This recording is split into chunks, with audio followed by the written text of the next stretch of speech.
The Guam Police Department's Juvenile Investigations Section is calling it Operation Trailblazer. This investigation is focusing on a group of students called the Outgators who were truant and skipping classes in the jungle beyond the fence line behind FB Leon Guerrero Middle School. Operation Trailblazer was designed to stop truancy and criminal mischief occurring at the middle school. JIS Police Officer 3 Dennis Santos says through the course of Operation Trailblazer, as of Friday, they have a total of 7 minors that have been taken into custody and have been charged. Some of them actually have been given notice to appear in court. However, the majority of them have been turned over to the Department of Youth Affairs.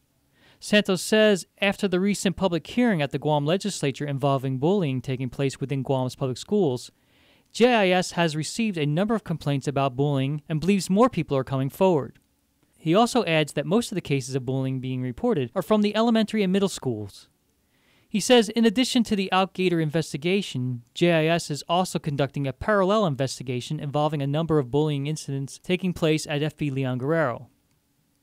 Santos says, although it doesn't exist in Title IX Guam Code annotated, there's no actual classification of bullying, but the way GPD investigates it is, what's the underlying crimes that are being committed? Because in bullying incidents, you have harassment, you have assaults, you have aggravated assaults, you have terrorizing. So those are the underlying issues that are going on and the underlying crimes that are being committed within the scope of bullying.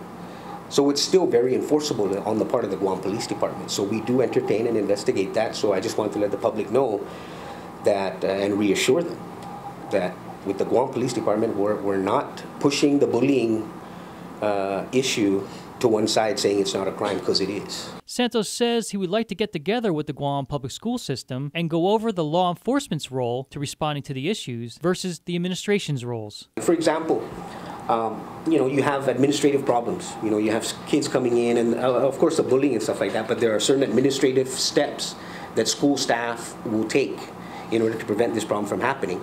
And then there's also the law enforcement aspect. So I was thinking more or less that if we were to sit down and actually have a conversation with GPSS and let them know our role as law enforcement, then we'll be able to work proactively together to prevent this situation from happening again. He said everyone needs to work together to prevent bullying, harassment, truancy, and criminal mischief taking place within the schools.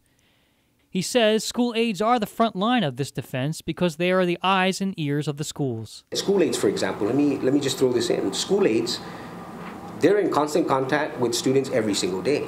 They walk the hallways. They see things, they hear things. Students will come up to them, and let them know, that this kid here may be preparing to do something, either get into a fight or whatever the case may be, or this kid over here may be in possession of tobacco products. Santos says once we start identifying these students that are in the school, then we can focus our attention on them. He says everyone needs to take a proactive role in stepping up and educating these kids. David Macaluso, PNC News.